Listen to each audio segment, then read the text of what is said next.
Hello बच्चों, मैं स्मिता बिजलवान स्वागत करती हूँ आपका आईसीटी वर्चुअल क्लासरूम में। और आज हम पढ़ने जा रहे हैं क्लास 6 साइंस का chapter sorting material into groups, यानी कि वस्तुओं के समूह बनाना। ये चैप्टर हम अपने प्रीवियस लेक्चर्स में स्टार्ट कर चुके थे, हम काफी आगे तक बढ़ चुके हैं। चलिए एक बार रिविजन के साथ देखते हैं कि हमने कहाँ तक पढ़ लिया, उसके बाद जो है आगे हम अपना चैप्टर कंटिन्यू करेंगे। सबसे पहले वस्तुओं के समूह बनाना क्यों जरूरी है? जरूरी इसीलिए है क्योंकि हमारे पास क्या है, अलग अलग पदार्थ होते हैं। ठीक है, तो वो क्या अलग अलग मटेरियल से बनते हैं। ठीक है, तो उन मटेरियल के जो अलग अलग जो वस्तुएं बनती हैं, उन मटेरियल से उनको क्या करते हैं, हम अलग अलग वर्गीकृत करते हैं, यानी कि अलग अलग ग्रुप्स में रखते हैं। ठीक है, ताकि उनके क्या हो, हमारे लिए उनके स्टडी करना इजी हो जाए। ठीक है, इसीलिए चलिए आगे बढ़ते हैं। सबसे पहले कि हम जो है हमारे चारों ओर क्या है, अलग अलग वस्तुएं होती हैं। अलग अलग वस्तुएं अलग अलग मटेरियल से बनी हुई होती है। जैसे कि अभी हम एक क्लासरूम में हैं, हम अपने आसपास देख पा रहे होंगे कि टेबल, डेस्क, ये सब जो है लकड़ी से बने हुए हैं, वुड से बने हुए हैं। जबकि हमारे पास जो हमारा डस्टबिन है, पेन है, वो सारी चीजें किससे बनी हुई है, प्लास्टिक से बनी हुई है। इसी प्रकार जो है अलग अलग जो वस्तुएं होती है अलग अलग मटीरियल से बनती है। ठीक है, चलिए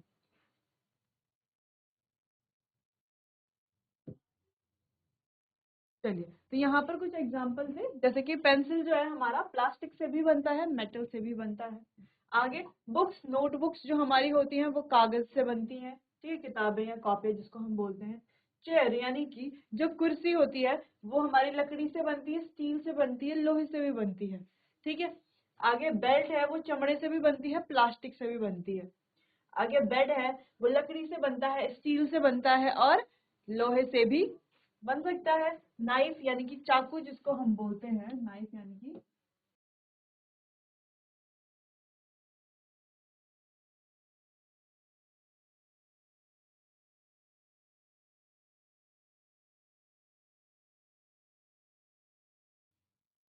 यानी कि चाकू जो हमारा है वो भी किससे बनता है, स्टील से बनता है। ठीक है, इसी प्रकार जो है अनेक अनेक वस्तुएं जो है अलग अलग मटेरियल से बनती हैं। कुछ वस्तुएं जो है सेम मटेरियल से भी बन सकती हैं, और हो सकता है कि अलग अलग मटेरियल से एक ही वस्तु बने। ठीक है, अलग अलग मटेरियल से एक ही वस्तु बने, ये भी हो सकता है। और हो सकता है एक ही वस्तु और अलग अलग वस्तु जो है अलग अलग मटेरियल से बने, ये भी हो सकता है।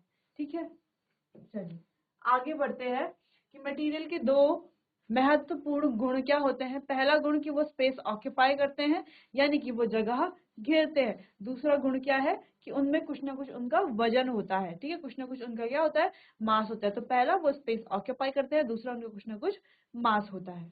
ठीक है, चलिए आगे बढ़ते हैं। यहाँ पर कुछ चीजें हैं जो हम देख पा रहे हैं, इनको जो है हम अपनी रोजमर्रा की जिंदगी में इस्तेमाल करते हैं। ठीक है, चलिए आगे बढ़ते हैं। आगे हमारा है कि जो अलग अलग वस्तुएं हैं उनको जो है हम अलग अलग किस्म करते हैं, वर्गीकृत करते हैं। क्यों करते हैं, अलग अलग वस्तुओं को जो है अलग अलग ग्रुप में हम रखते हैं। और किस बेस पे रखते हैं, यानी कि किस आधार पे रखते हैं। देखो, उनकी दिखावट के आधार पे रख सकते हैं हम। ठीक है, कठोरता के आधार पर रख सकते हैं, उनकी सॉल्युबिलिटी यानी कि जो उनकी घुलनशीलता है उसके आधार पर रख सकते हैं, उनकी डेंसिटी यानी कि जो उनका घनत्व है उसके आधार पर रख सकते हैं। और आखिर में ट्रांसपेरेंसी यानी कि पारदर्शिता के आधार पर भी जो है हम उनको अलग अलग ग्रुप्स में रखते हैं। ठीक है, चलिए तो ये जो 5 इंपॉर्टेंट पार्ट थे वो हमने पढ़ लिए थे यहाँ पे।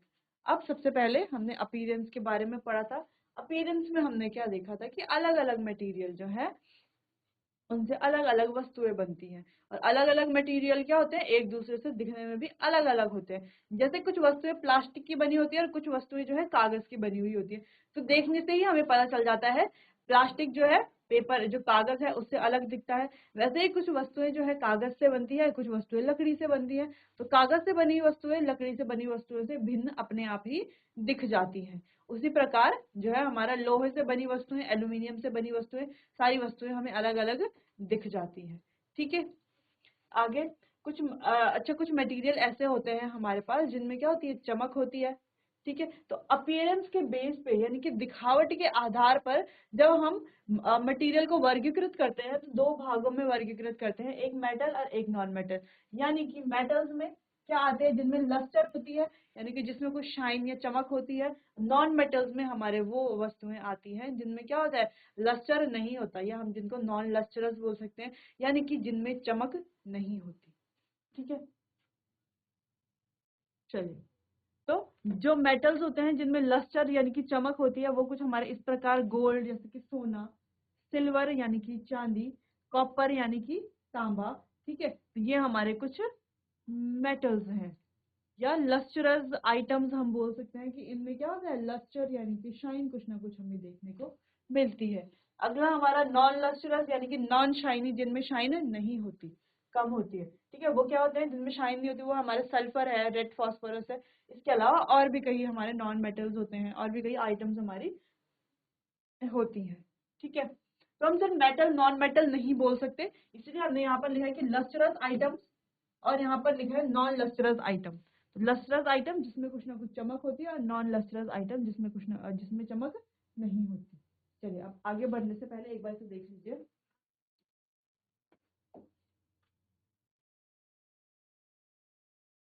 आगे अपीयरेंस यानी कि दिखावट के बेस पे, तो दिखावट के आधार पर जो है हमने इनको दो भागों में बांट दिया, दो अलग अलग ग्रुप्स में रख दिया।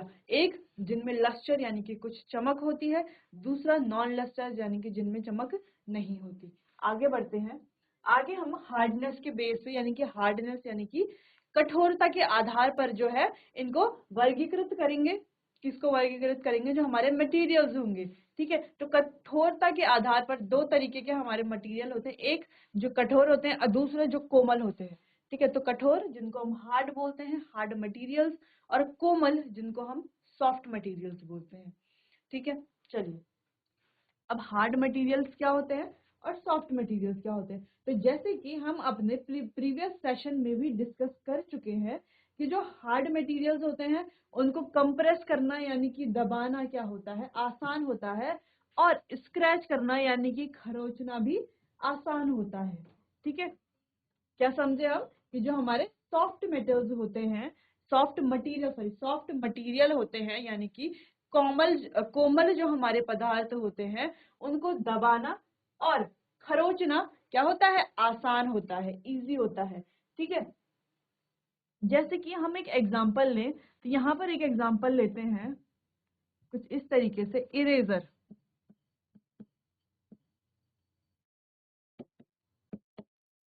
अब इरेजर तो सभी जानते हैं, हम सबके पास अभी इरेजर होगा अभी। इरेजर यानी कि जो रबर है ना, जब पेंसिल से हम लिखते हैं तो उसको मिटाने के लिए इरेजर का इस्तेमाल करते हैं, रबर का इस्तेमाल करते हैं। ठीक है, अब रबर को जो है अगर हम प्रेस करें, है ना, अगर हम उसको दबाएं, इतना, अगर इतना हमारा क्या होता है, रबर होता है, अगर हम उसको दबाएं तो हम क्या देख पाएंगे कि वो क्या हो रहा है, दब रहा है, कंप्रेस हो जाता है इजीली। थोड़ा सा अगर हम वहां पर दबाएंगे तो कंप्रेस हो जाता है। ठीक है, कंप्रेस हो जाता है। दूसरी चीज, अगर हम उसको अपने हाथ से क्या करें, खरोचे, खरोचे, तो हमें क्या देखने को मिलता है कि जब हम उसको खरोचते हैं तो रबर के क्या छोटे छोटे छोटे पीस जो है हमारे हाथ से लग करके निकल जाते हैं ना, वो आसानी से हम उसको खरोच सकते हैं। ठीक है, इसीलिए जो इरेजर है वो सॉफ्ट मटेरियल के अंतर्गत आता है, क्योंकि उसको दबाना और खरोचना आसान होता है। इतनी बात आप समझ गए होंगे। इसके अलावा और एग्जाम्पल हमारे हो सकते हैं, जैसे कि रुई, रुई को भी दबोचना खरोचना क्या है, आसान है। और भी कई जैसे कि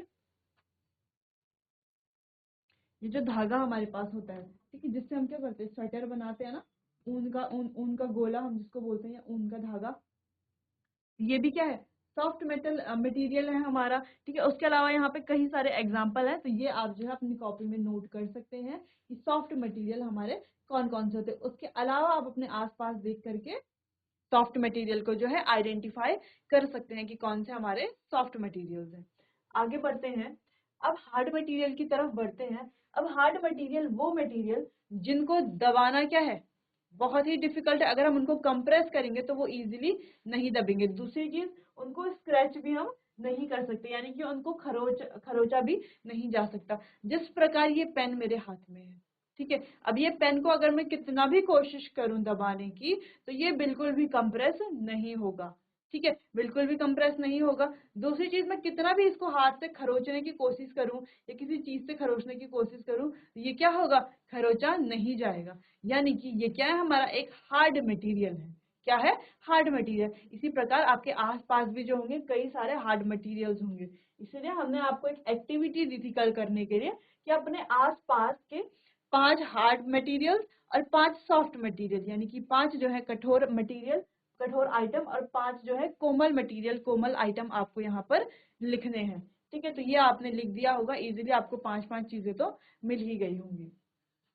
इस प्रकार होता है हमारा हार्ड और सॉफ्ट मटेरियल। तो कठोरता के आधार पर इस तरीके से हम जो है मटेरियल्स को वर्गीकृत करते हैं, हार्ड में और सॉफ्ट में। और इस प्रकार जो है हमारे हार्ड मटेरियल्स होते हैं और हमारे सॉफ्ट मटेरियल्स होते हैं। ठीक है, चलिए अब आगे बढ़ने से पहले जो है आप इसे एक बार देख लीजिए, कुछ अगर आपका जो रह गया हो लिखने के लिए वो आप लिख सकते हैं यहाँ पर। ठीक है,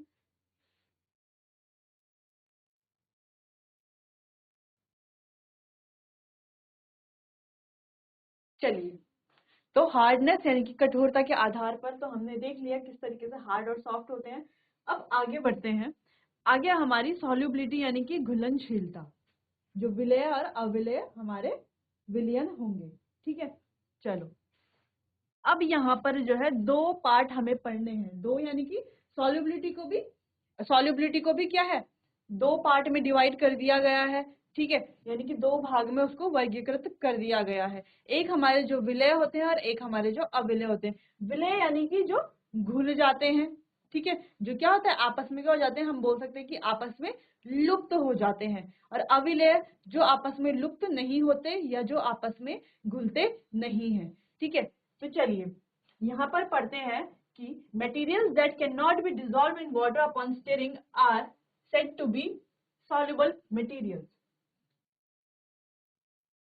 यानी कि ऐसे मटेरियल जो क्या है पानी के साथ क्या होते हैं, घुल जाते हैं, पानी के साथ घुल जाते हैं इजीली, उनको क्या बोला जाता है, जो पानी के साथ आराम से क्या हो जाएंगे, घुल जाएंगे, उनको क्या बोला जाएगा, उनको विलेय, विलेय मटेरियल बोला जाएगा। यानी कि सॉल्युबल मटेरियल या सॉल्युबल पदार्थ या विलेय पदार्थ हम उनको बोलेंगे। चलिए इतनी बात समझ में आती है। ठीक है, तो जो इजीली घुल जाएंगे वो, जैसे कि हमारा क्या होता है, नमक पानी में जो है, नमक, एक चम्मच नमक एक गिलास पानी में जो है आसानी से घुल जाता है, आसानी से लुप्त हो जाता है। ठीक है, तो वो क्या होगा, हमारा विलेय होगा। ठीक है, कौन सा विलेय होगा, विलेय पदार्थ होगा। ठीक है, चलिए अब आगे बढ़ते हैं। Materials that cannot be dissolved in water no matter how much we stir them are said to be insoluble materials। और ऐसे मटेरियल जो पानी में क्या हो, घोलने पर भी ना घुले, है ना, जो पानी में क्या होते हैं, लुप्त नहीं होते, उनको क्या बोला जाता है, अविलेय विलयन बोला जाता है। ठीक है, यानी कि इनसॉल्युबल सॉल्यूशन हम उसको बोलते हैं, या हम अविलेय पदार्थ उनको बोलते हैं। ठीक है, यहाँ पर कल हमने कुछ एग्जाम्पल्स लिखे थे। एग्जाम्पल क्या थे, पहला विलय का एग्जाम्पल था कि सॉल्ट और वाटर यानी कि नमक और पानी को मिलाएंगे तो क्या हो जाएगा, आपस में क्या हो जाएंगे, घुल जाएंगे, और यानी कि नमक जो है वो पानी में क्या हो जाएगा, पूरी तरीके से लुप्त हो जाएगा। ठीक है, पूरी तरीके से लुप्त हो जाएगा, इसीलिए जो है इसको विलय बोला जाएगा। ठीक है, विलय पदार्थ हम इसको बोलेंगे या विलय विलयन हम इसको बोलेंगे। जबकि हमारा अगर हम पत्थर को डालेंगे पानी में तो वो क्या घुलेगा, कितना भी हम उसको घुलने की कोशिश करें, घुलाने की कोशिश करें, तो क्या वो घुल जाएगा, नहीं घुल पाएगा। जो है पत्थर जो है क्या वो पानी में लुप्त हो जाएगा, नहीं हो पाएगा लुप्त। इसीलिए वो क्या है, हमारा अविलय विलयन है। क्या है, अविलय विलयन है। चलिए, तो आपको जो है विलय और अविलय यानी कि सॉल्युबल और इनसॉल्युबल अच्छे से समझ आ गया होगा।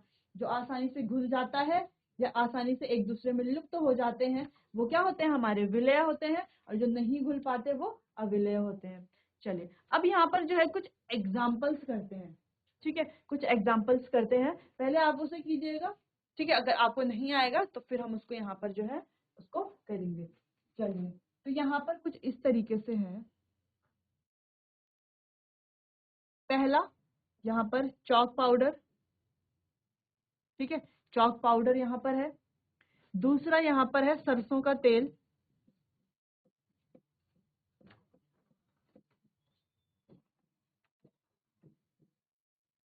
सरसों का तेल दूसरा। तीसरा यहाँ पर है चॉक पाउडर, सरसों का तेल, उसके बाद है यहाँ पर लकड़ी का बुरादा।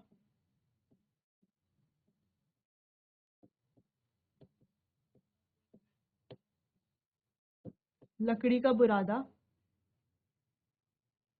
और यहाँ पर है शक्कर यानी कि चीनी जिसको हम बोलते हैं। उसके बाद यहाँ पर है नींबू का रस।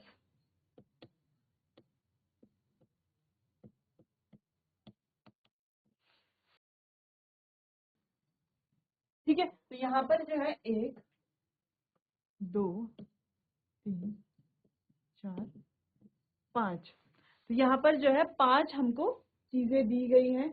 ये आपको बताना है कि ये विलेय होंगे या अविलेय होंगे। ठीक है, चलिए तो ये जो है आप अभी कीजिए।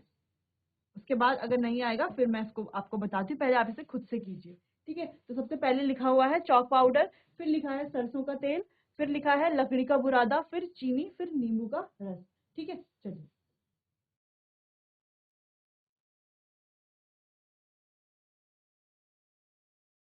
चलिए, तो अब आप बताइए ये जो है, ये जो जितने भी हमने यहाँ पर लिखे हैं, क्या ये पानी में जो है घुल जाएंगे इजीली?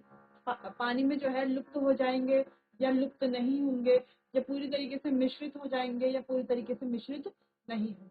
चलिए, पहला है चॉक पाउडर, तो ये पानी में जो है लुप्त नहीं होगा। लुप्त ना होने के कारण ये कैसा है? ये अविलेय है। ठीक है, अविलेय है। अगला सरसों का तेल। सरसों का तेल भी पानी में पूरी तरीके से मिश्रित नहीं होगा। नहीं होगा ना, क्यों नहीं होगा? क्योंकि जो हमारा सरसों का तेल है उसका घनत्व क्या होता है, उसकी डेंसिटी क्या होता है, पानी की डेंसिटी से कम होती है। तो हम उसको कितना भी घोलने की कोशिश करें, कितना भी हम उसको घोलने की कोशिश करें, तो सरसों का जो तेल होगा वो ऊपर की तरफ आएगा ही आएगा। ठीक है, पूरी तरीके से उसमें नहीं घुलेगा। अगला लकड़ी का बुरादा। अब लकड़ी का बुरादा ले, हम उसको हम पानी में घोलने की कोशिश करें तो क्या वो घुलेगा? नहीं घुलेगा। ठीक है, पानी में ना वो घुलेगा, ठीक है, ना ही वो लुप्त होगा और ना ही वो पूरी तरीके से मिश्रित होगा। यानी कि वो कैसा है? वो भी हमारा एक अविलेय है। ठीक है, वो भी हमारा अविलेय मटेरियल, अविलेय पदार्थ है। अगला चीनी। तो चीनी जो है वो पानी में अच्छे से घुल जाएगी, यानी कि वो क्या है? एक विलेय पदार्थ है। कैसी पदार्थ है? विलेय पदार्थ है। अगला हमारा नींबू का रस। अगर हम नींबू का रस लेते हैं, उसको 1 गिलास वाटर यानी कि 1 गिलास पानी में घोलने की कोशिश करते हैं, तो वो क्या हो जाएगा? पूरी तरीके से मिश्रित हो जाएगा। नींबू का रस जो है पानी में मिलकर के लुप्त हो जाएगा, पूरी तरीके से घुल जाएगा। तो यानी कि ये भी क्या है? पानी में आसानी से घुल जाता है। इसका मतलब ये भी क्या है? हमारा विलेय विलयन है। ठीक है, विलेय विलयन यानी कि सॉल्युबल सॉल्यूशन है, या हम बोल सकते हैं विलेय पदार्थ है। ठीक है, चलिए, तो ये आप अब समझ गए होंगे। इसे आप नोट कीजिए फटाफट, फिर हम आगे बढ़ते हैं।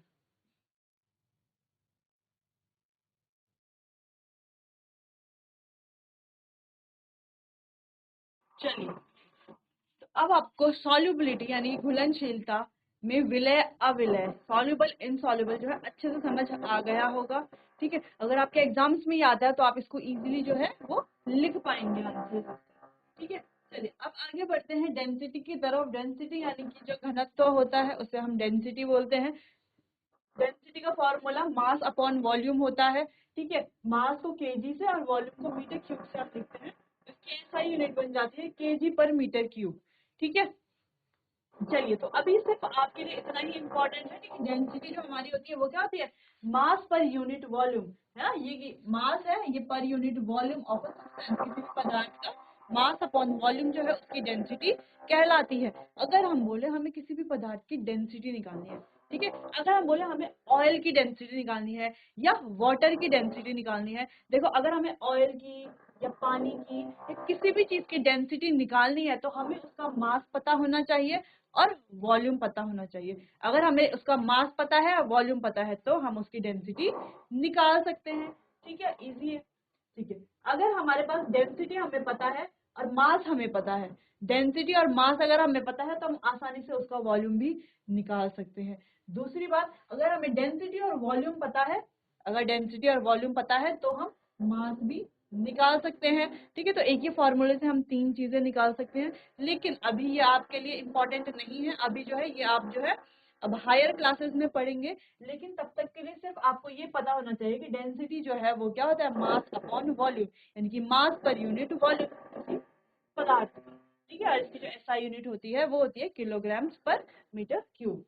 चलिए अगली चीज यहाँ पर जो इम्पोर्टेंट है कि जिन पदार्थों की डेंसिटी ज्यादा होगी वो क्या करेंगे, डूब जाएंगे, और जिनकी डेंसिटी कम होगी वो क्या करेंगे, तैरते हैं पानी में। ठीक है, तो पानी में the substance having higher density, जिनका घनत्व ज्यादा है वो क्या करेंगे, डूब जाएंगे, और जिनका घनत्व कम है वो क्या करेंगे, फ्लोट करेंगे। ठीक है, जैसे यहाँ पर कुछ एग्जांपल्स भी थे, जैसे कि लीव्स, क्रॉप्स, ये पानी में क्या होते हैं, फ्लोट करते हैं। क्यों फ्लोट करते हैं, क्योंकि इनकी डेंसिटी पानी की डेंसिटी से कम होती है। ठीक है, देखो इसकी डेंसिटी, ये देखो ये पानी में हमने कुछ पत्तियां डाली, ये लीव्स है हमारी। ठीक है, लीव्स डाली है पानी में, तो देखो ये लीव्स जो है, ये पत्तियां जो है पानी में तैर रही हैं, पानी यहाँ नीचे रह गया और पत्तियां जो है पानी में तैर रही हैं। क्यों तैर रही हैं, क्योंकि इनकी जो डेंसिटी है वो क्या है, पानी की डेंसिटी से कम है, पहली बात। अब दूसरी बात, यहाँ पर देखो हमने पानी में कुछ कॉइन यानी कि सिक्के डाले। ठीक है, सिक्के डाले हमने पानी में। अब हमने क्या देखा, जिस प्रकार पत्तियां यहाँ पर क्या कर रही थी, तैर रही थी, लेकिन जो हमने सिक्के देखे तो सिक्के जो है पानी में डूब गए। अब क्यों डूब गए, क्योंकि सिक्कों का घनत्व पानी के घनत्व से कम है, यानी कि सिक्कों की जो डेंसिटी है वो पानी की डेंसिटी से ज्यादा है, सॉरी, सिक्कों की जो डेंसिटी है वो पानी की डेंसिटी से ज्यादा है, यानी कि सिक्कों का जो घनत्व है वो पानी के घनत्व से ज्यादा है, इसीलिए ये डूब गए हैं। अगला यहाँ पर एक और एग्जांपल हमने देखा कि ऑयल और वाटर, तेल और पानी। तो तेल हमने यहाँ पर देखा कि तेल जो है ऊपर को तैरने लगा और पानी जो है नीचे आ गया, यानी कि इन दोनों में से, ऑयल और वाटर में से, ऑयल की डेंसिटी क्या है, बहुत कम है, ऑयल की डेंसिटी क्या है, कम है, जिस वजह से ऑयल जो है पानी के ऊपर तैरता है। ठीक है, ये हमने यहाँ पर जान लिया। चलिए, तो यहाँ पर ये इंपॉर्टेंट चीज थी कि जिनकी डेंसिटी ज्यादा है वो क्या करते हैं, डूब जाते हैं, जिनकी डेंसिटी कम होती है वो क्या करते हैं, फ्लोट करते हैं। अगर हम पानी में, अगर हम कहाँ कहीं पर भी जाते हैं, ठीक है, कोई नदी है, तालाब है, कुछ भी, अगर हम कोई चीज फेंकते हैं, वहां पर पत्थर फेंकते हैं, तो हम क्या देखते हैं, पत्थर जो है पानी में नीचे डूब जाता है। उसी के साथ अगर हम जो है वहां पर पत्थर के अलावा कोई लकड़ी का टुकड़ा फेंकते हैं, तो हम क्या देखते हैं कि सूखी लकड़ी का टुकड़ा जो है वहां पर क्या तैरने लग जाता है। अगर हम पत्ते फेंकते हैं तो पत्ते हम देखते हैं कि तैरने लग जाते हैं। अगर हम उसमें ही अपने जो हम क्या है प्लास्टिक के जो चप्पलें पहनते हैं, स्लीपर जो हमारी होती है, तो प्लास्टिक के स्लीपर अगर हम डालते हैं तो हम क्या देखते हैं कि वो तैरता है, ऊपर ऊपर तैरता है, तैरते तैरते आगे को बह जाता है ना। तो वो पानी में डूबता नहीं है, तैरता है। क्यों तैरता है, क्योंकि उसकी जो डेंसिटी होती है पानी की डेंसिटी से कम होती है। ठीक है, तो जिन भी पदार्थों की डेंसिटी यानी कि घनत्व कम होगा पानी से, तो वो पानी में क्या करेंगे, तैरेंगी। जिनका घनत्व ज्यादा होगा वो डूब जाएंगे। अगर हम वहीं पर एक लोहे का टुकड़ा फेंके तो क्या होगा, वो डूब जाएगा। ठीक है, क्यों डूब जाएगा, क्योंकि उसकी डेंसिटी क्या होगी, उसका जो घनत्व है वो क्या होगा, ज्यादा होगा पानी से, इसीलिए तो वो डूब जाएंगे। ठीक है, तो ये बात आपको ध्यान रखना है। अगर कभी भी आपको कोई पूछे या एग्जाम में क्वेश्चन आया कि कुछ चीजें डूब जाती हैं, कुछ चीजें पानी में तैरती हैं, ऐसा क्यों होता है, तो सिंपल सा आंसर है, घनत्व की वजह से, डेंसिटी की वजह से। ठीक है, जिसकी डेंसिटी ज्यादा होगी वो क्या है, डूब जाएगा, जिसकी डेंसिटी कम होगी वो क्या करेगा, तैरेगा। ठीक है, अब आपको एक एक्सपेरिमेंट, एक एक्टिविटी यहाँ पर करनी है। आपको एक बकेट में पानी लेना है, ठीक है, उसमें अपनी कोई 5 चीजें आपको डाल देनी है, इंपॉर्टेंट चीजें नहीं, जैसे कि आप पेंसिल उसमें डाल सकते हैं, कॉइन उसमें डाल सकते हैं, इरेजर उसमें डाल सकते हैं। ठीक है, तो ऐसी आपको क्या, स्केल उसमें डाल सकते हैं। ठीक है, तो ऐसी आपको 5 चीजें उसमें डालनी है जो पानी में डाल करके खराब ना हो।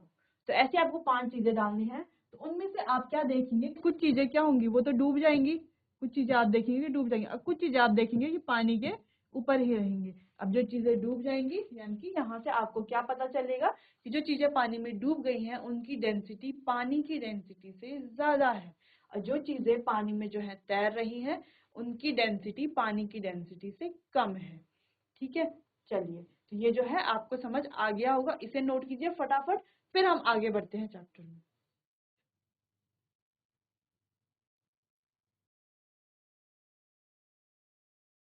अच्छा, यहाँ पर तो हमने सिर्फ पानी की बात की, है ना। अगर हम ऑयल की बात करें कि किसी बीकर में अगर हम ऑयल ले लें, इसमें क्या ले लें, ऑयल, इसमें क्या है, तेल है, क्या है, ऑयल, यानी कि जो हमारा तेल होता है, कोई सा भी हम तेल ले लें, सरसों का तेल ले लें 1 बीकर में, 1 बीकर में जो है हम नारियल का तेल ले लें, ठीक है।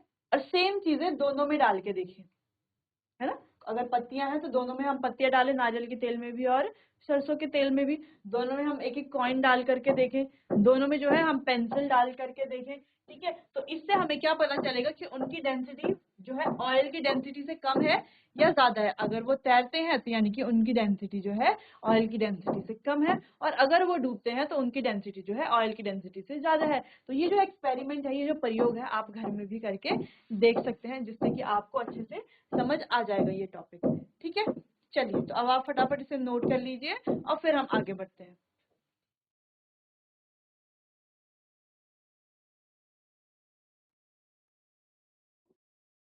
चलिए, तो आगे बढ़ते हैं।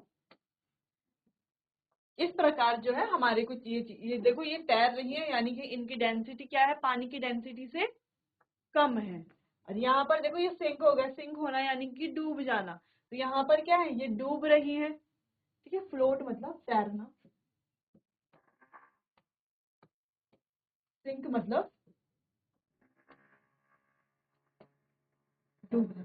तो यहाँ पे डूब रही है, इसका मतलब इनकी डेंसिटी जो है पानी की डेंसिटी से ज्यादा है, ठीक है।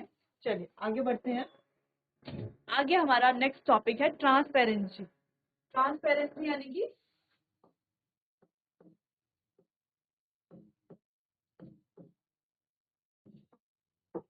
पारदर्शिता, ठीक है। ट्रांसपेरेंसी यानी कि पारदर्शिता। अब पारदर्शिता से आप क्या समझते हैं, देखो, ऑब्जेक्ट्स और material through which we can see are said to be transparent object. यानी कि वो ऑब्जेक्ट जिनके आर पार हम देख सकते हैं उनको ट्रांसपेरेंट यानी कि पारदर्शी ऑब्जेक्ट हम बोलते हैं। ट्रांसपेरेंट यानी कि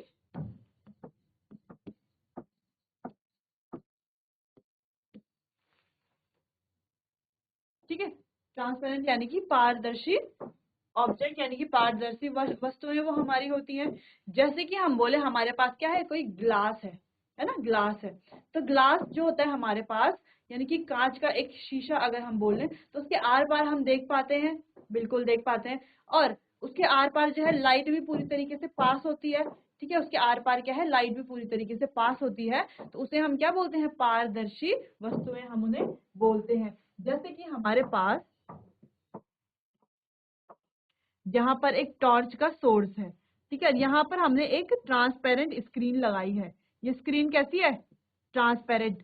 ट्रांसपेरेंट यानी कि पारदर्शी स्क्रीन है। पारदर्शी यानी कि इसकी दोनों इसके क्या है, हम आर पार देख सकते हैं, ठीक है। तो अगर यहाँ से सोर्स से यहाँ लाइट जा रही है, तो वही लाइट यहाँ से भी क्या हो रही है, पास होके बाहर बराबर पास हो रही है। यानी कि जितनी लाइट यहाँ से जाएगी उतनी लाइट वहां से भी बाहर आ रही है। तो ये होते हैं हमारे पारदर्शी। जैसे कि एग्जांपल है यहाँ पर ग्लास या क्लियर वाटर। तो क्लियर वाटर में भी क्या है, हम उसके आर पार देख सकते हैं ना, क्लियर वाटर की, ठीक है। तो ये क्या हो गया हमारे पारदर्शी। अब पारदर्शी आप नोट कीजिए, फिर हम जो है आगे बढ़ते हैं।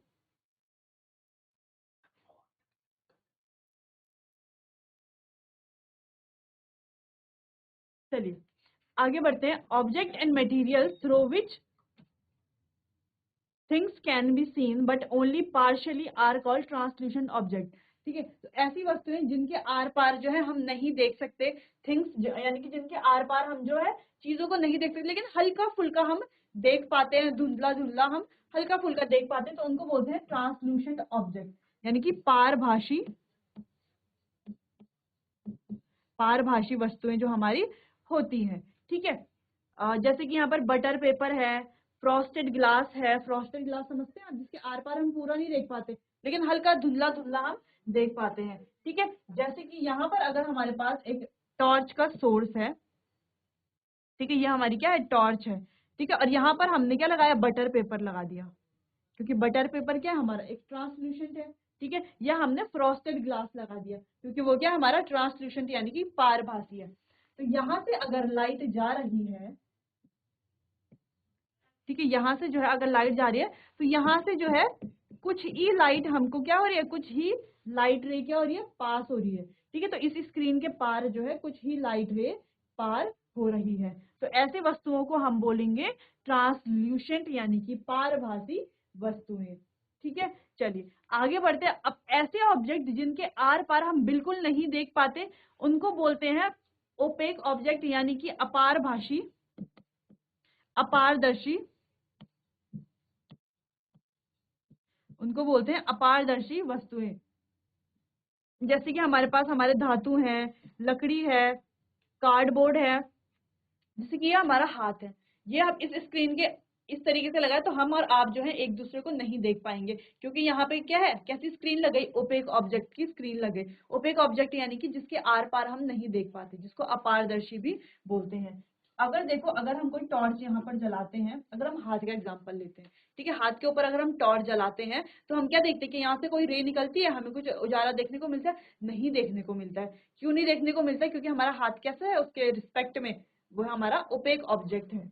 ठीक है, इस तरीके से जो है हमने टॉर्च जलाई और यहाँ पे ओपेक ऑब्जेक्ट एक कार्डबोर्ड लगा दिया। ठीक है, अब यहाँ से जो है लाइट रेज गई, यहाँ से जो है कोई भी लाइट रेज बाहर नहीं आएगी। क्यों नहीं आएगी बाहर? क्योंकि ये हमारे कैसी स्क्रीन है, इसके आर पार जो है लाइट पास नहीं कर सकते, इसलिए इसे बोला जाता है अपारदर्शी जो वस्तुएं हमारी होती हैं। चलिए, इसको जो है हम अपने नेक्स्ट सेशन में जो है और अच्छे से और डिटेल में हम ट्रांसपेरेंसी को पढ़ेंगे। ठीक है, उसके बाद हम एक फुल रिवीजन करेंगे और फिर हम इसके क्वेश्चन आंसर्स करेंगे। चलिए, तो आज के लिए इतना ही। जो है आप अच्छे से पढ़ते रहिए, अच्छे से एग्जाम्स की तैयारी कीजिए और जहां तक पढ़ा है उनके अच्छे से नोट बना के जो है बार बार रिवीजन कीजिए और आंसर राइटिंग की प्रैक्टिस करते रहिए। चलिए, मिलते हैं अपने अगले सेशन में, तब तक के लिए आपका बहुत बहुत धन्यवाद।